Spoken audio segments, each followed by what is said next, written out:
Nous étions le 6 juin à minuit, les maisons tellement tremblaient, les cités tremblaient, on est parti dans ce qu'on appelait le Chambrières, où il y a les cités vertes maintenant, pour se mettre à l'abri, parce qu'on avait peur que les maisons s'écroulent.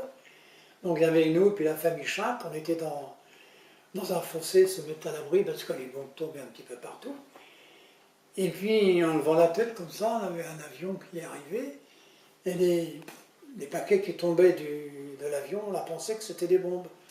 On a dit, cachez-vous, ils jettent des bombes. Et puis on a attendu un petit moment, pas de bruit, ça nous a étonné, on a relevé la tête, c'était des parachutistes qui tombaient dans l'eau, les pauvres d'ailleurs, dans le Chambrières, il y avait 80 à 1 mètre d'eau, ils étaient dans l'eau.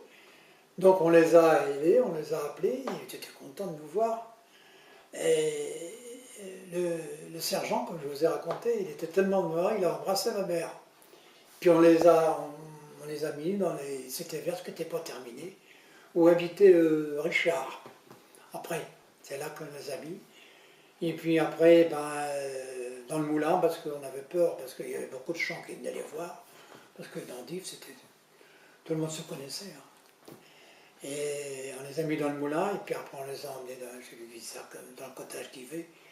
Et eux se sont chargés de les emmener à Cabourg et Vermugène. Avec d'autres soldats anglais qui étaient là, qui étaient tombés dans le marais, eux.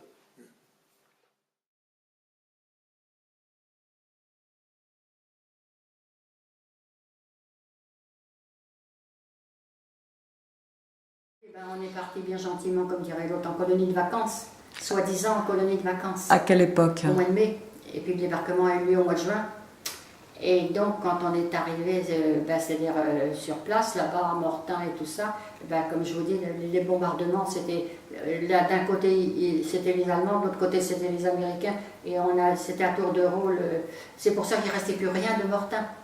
Tout avait été démoli comme ça. C'est comme ça que j'ai fait tous les sacs à dos pour tout le monde, pour marcher.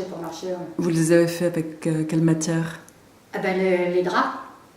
On avait des draps, des draps, donc j'ai coupé les draps, c'est-à-dire on a déchiré, on avait même un petit ciseau, on a déchiré les draps, et puis juste une largeur comme ça, pour faire, c'est-à-dire un grand bout de tissu, et puis j'ai fait en 3, pour mettre, et puis j'ai fait des lanières et tout, des lanières larges comme ça, pour mettre sur les épaules, pour mettre les sacs à la machine à coudre.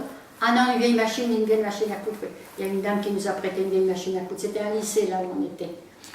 Alors je vous dis, on était sur le palier, entre 2 étages. Alors on voyait les bombardements. Pendant que les filles regardaient les bombardements, moi je piquais. Moi j'ai piqué les sacs.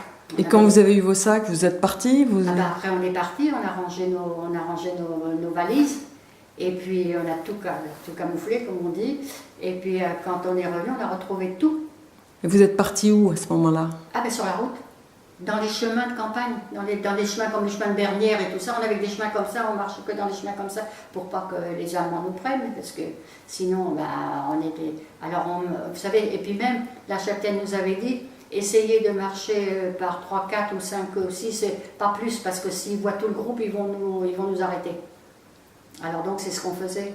C'est-à-dire qu'il y avait 4-5 filles qui partaient devant, après celles du milieu, puis après les autres, mais il y avait toujours une chapelaine devant, et puis une chapelaine à la fin qui nous récupérait. Oui, parce que chef chapelaine, la nièce, c'était notre grande chef.